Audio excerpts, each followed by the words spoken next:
Hi everyone, I would like to introduce you to Aviad Shnaiderman, who is the CEO of Aura Air. Hello Aviad. Hi, Effie. Nice to be here and thank you for having me.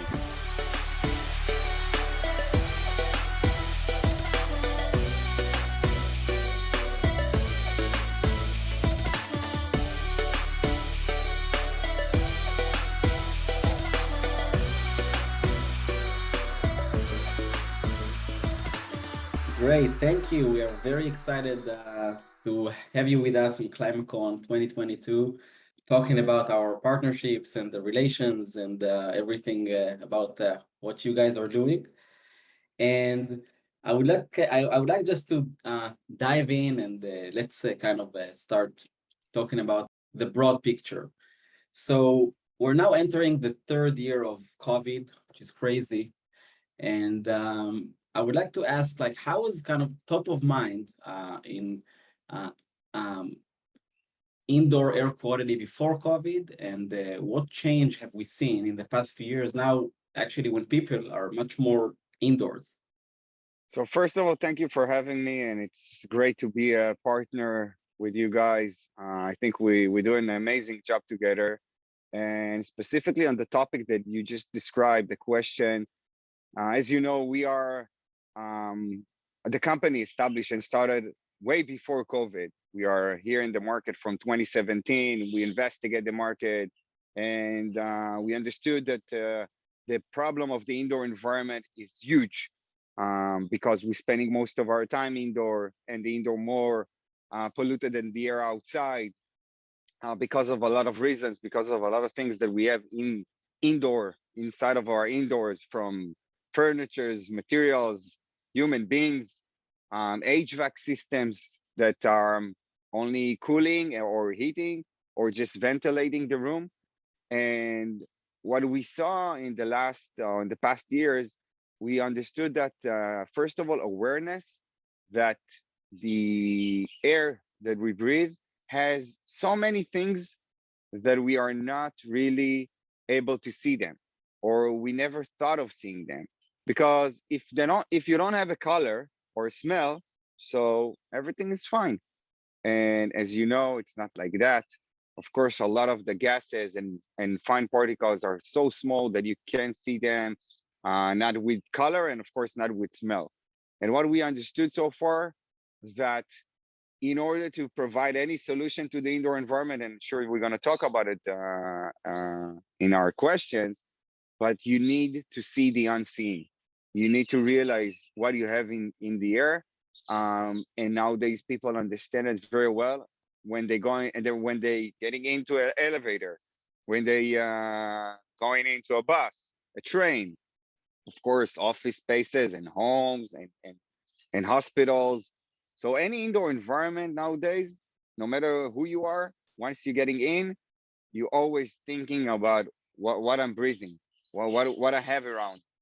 So the third year of COVID, and of course we understand that COVID is one of the symptoms of a big problem that we have inside of our indoors.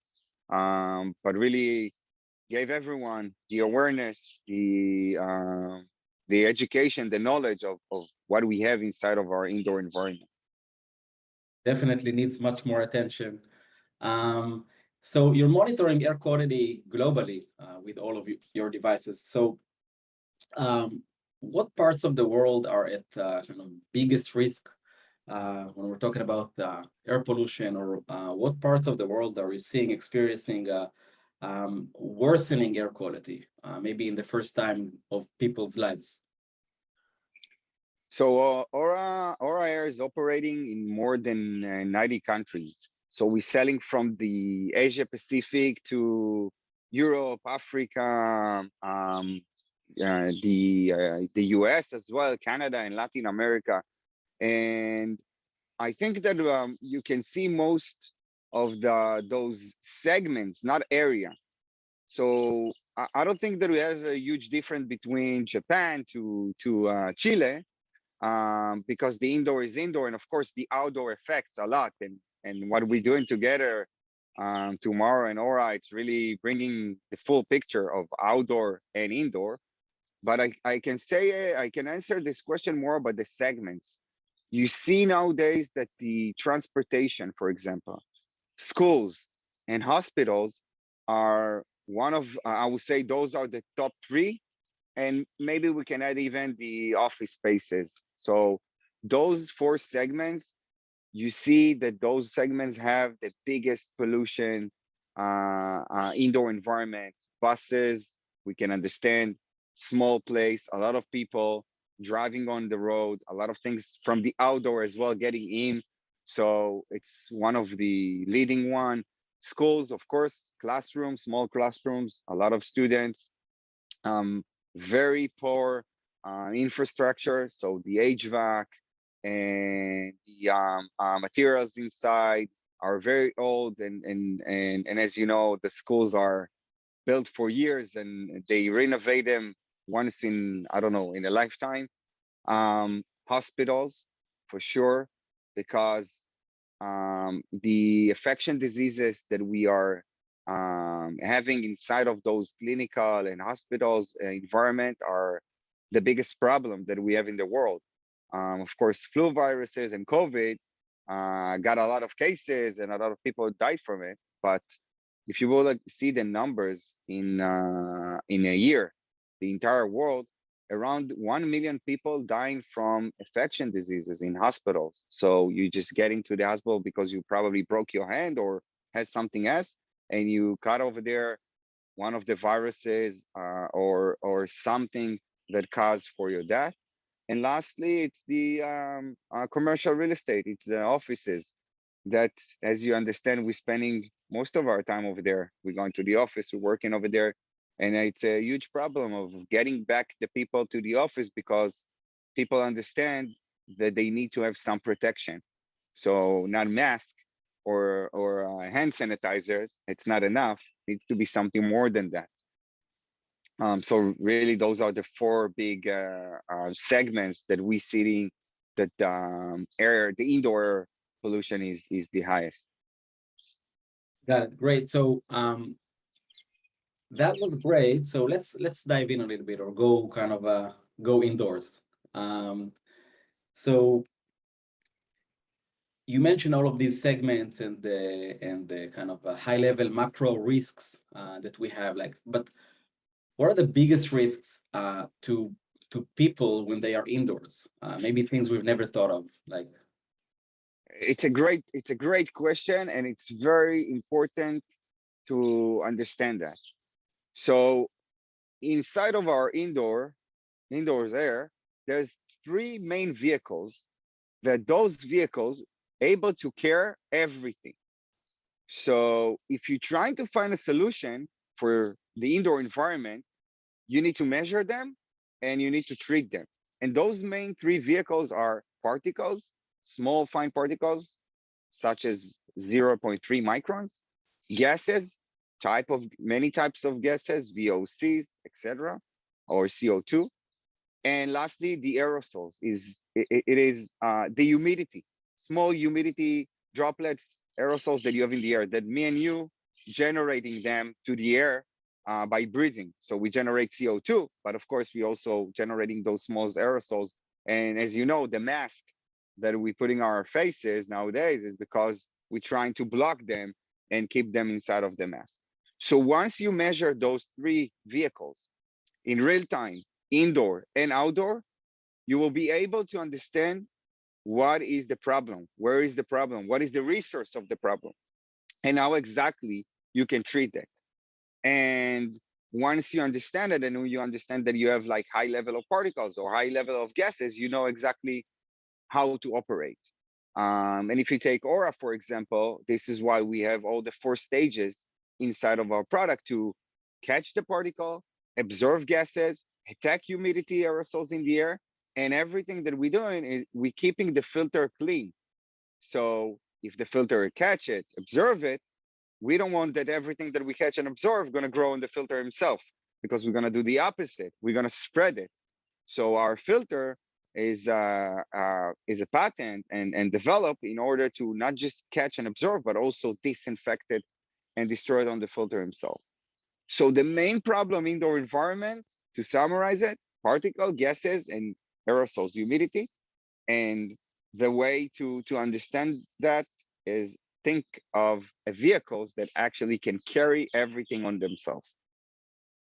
So, so that's great to know and understand. Like, but is there anything that increases or decreases the risk, or even throughout the day, like what time of day or specific times of day that you feel that you know from your measurements, sorry, that things change in the indoors? Sure. So our cooperation together is exactly emphasize it and showing us exactly the timing of the indoor environment status. So what we're doing together, we measure aura, and tomorrow we're measuring the air quality indoor and outdoor in real time.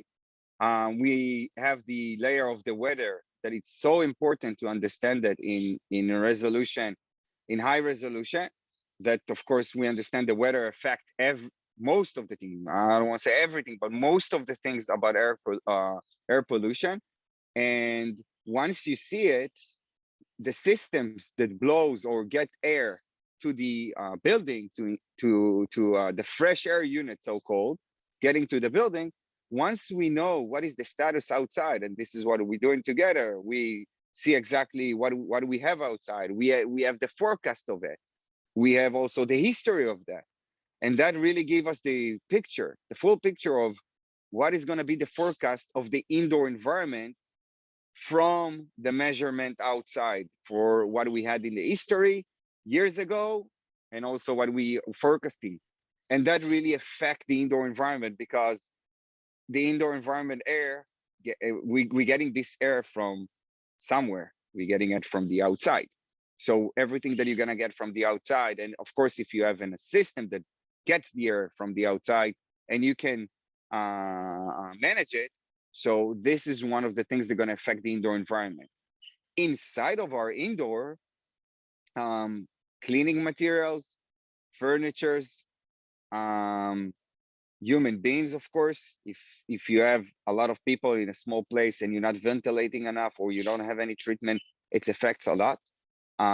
AC, AC is one of the biggest pollutant that you have inside of your indoor, because this system always trying to cool or heat the room. By doing it, there's a lot of humidity in the duct system, in the AC himself, and he's growing inside of him bacteria and funguses, and he's also spreading it to the entire space.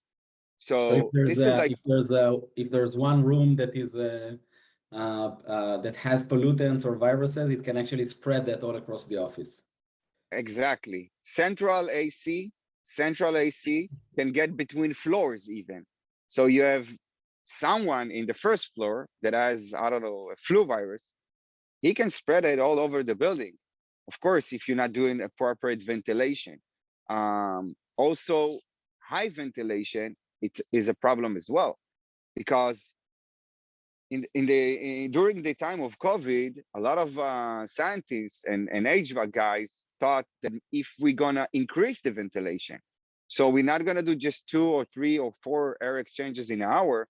Let's do seven exchanges, 7 times exchanges of per hour of fresh air. So they thought it's gonna be helpful. So first of all, about power consumption, you are for sure increasing it. Not because the unit working more, it's also because the AC trying to get the right temperature in the room. So think about it, you taking from outdoor high, I don't know, in Celsius, it's like 30, 35 degrees to the indoor, and you're asking the AC to take it to 24, he needs to work very hard. So power consumption and of course maintenance. You are broken. You broken the system. This is one thing. But the second thing that more important, it's you like it's like you taking the environment and shaking it, because you over ventilate the room. So it's like you taking the blanket and you like shaking the blanket and you like spreading everything up. So there's a lot of particles that went down and a lot of gases that absorbed. But if you over ventilate that, you actually increasing the potential and the levels of getting affected from those three main vehicles that I mentioned before. That's really eye-opening, because people oftentimes, like people I know and people in general, um, they feel safe when they are indoors. Like they come from the outdoors, which is pollutant, and they feel safe because they don't know all of this about all of these risks, even in office buildings and places like that. Um, Yeah. and So you mentioned HVACs and stuff like that. So what about integrating to HVAC systems and smart buildings and all of that? This is the most important part. Um, if you really want to solve the problem um, in the perfect way, when I'm saying perfect way, I'm not saying that we're going to have a clean room environment. We are not a semiconductor environment. But the perfect way is having the right levels of air quality by also using the right amount of power, of electricity. So you don't want to over ventilate or ventilate rooms that no one is over there. And you don't want to cool or heat rooms that no one is really occupying. So if you want to do it smart, and our solution together, or air and tomorrow, is really a full solution because we integrate to those systems. And when I'm saying systems, I mean by BMS, building management system, or building automation system. And the our product, the solution that both of us bringing to the market, is a solution that, as I mentioned, measure in real time in and out, giving you the forecasting and giving you the information how to prepare your HVAC system. And once we are connected to your BMS by an API, we giving the BMS system the right triggers, the right thresholds that the system needs to understand how to operate the other systems like fresh air unit and AC unit. So if you wanna play a nice song that rings gonna ring good for your ears by getting fresh air, setting the right temperature, and purifying, disinfecting the air in the right timing, these three dots need to be connected and need to have the full understanding of the information, the parameters, indoor and outdoor in the real time. Only by that, you can really optimize the system. You can really get the best result. And of course, those three dots um, needs to be controlled by the BMS systems, by the building management system, and it's exactly what we are doing together. And tomorrow we're bringing the information, we're bringing the solution of purifying, disinfecting, absorbing the gases, and with that we're giving the system the information how to operate smarter in those different rooms and floors and different environments and of course segments, as I mentioned before. It's different information for buses that office building we need to have.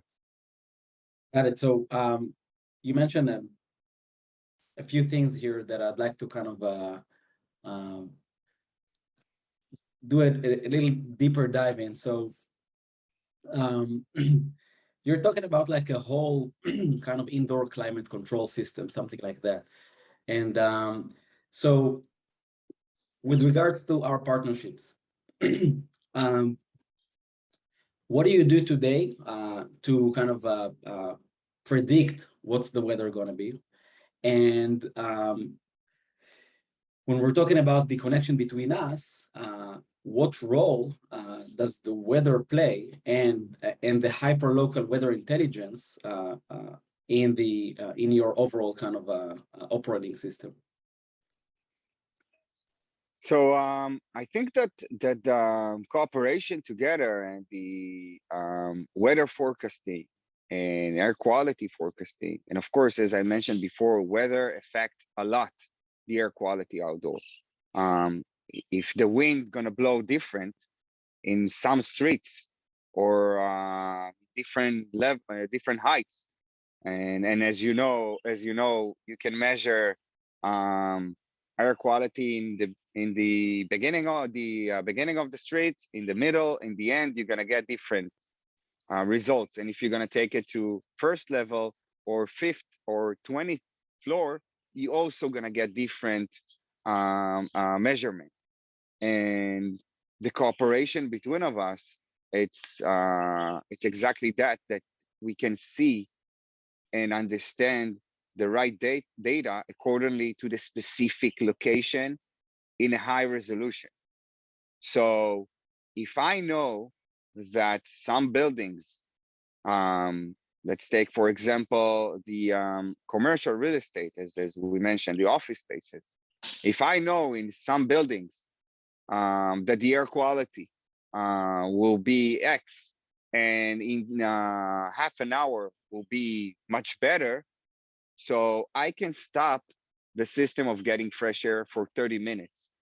And that means that, yeah, this building will have less fresh air, but for sure, I'm going to be able to prevent of bad air quality like gases or, from transportation or particles from industries or any other pollution that we have outside to getting inside of the building for 30 minutes. And with that, I will be able to make sure that this building is much safer, much healthier.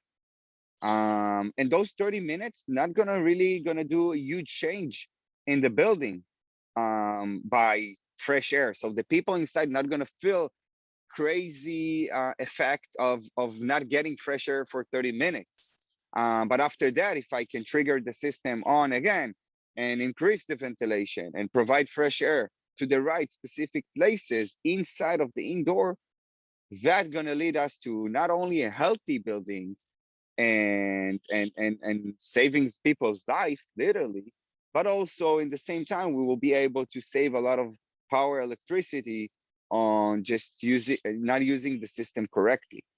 um, Weather plays a huge role, and the real-time weather that tomorrow provides play a huge role when we're going to dynamic environments like buses, for example, because the bus drives on a route on his way to the school, on his way to stations, and every time that he's on his way, the system needs to make different decisions.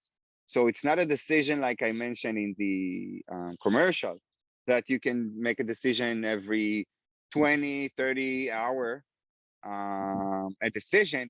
While you're driving in a bus, you need to make a decision every 5 to 10 minutes because you are having traffic all of a sudden. You have severe weather, so many parameters that affect it, and of course, the weather is a huge layer of it, a huge part of it. So I hope that I answered the question even deeper. What you just mentioned is fascinating, talking about dynamic systems that are actually balancing between our need of healthier and indoor environments and the energy consumption and polluting planet Earth, which is exactly the way we want to go. Amazing, Aviad. I think our time is up, and I would really, really like to thank you. I am very excited about our partnership, and it was a very insightful session, and I think I learned a lot. Thank you.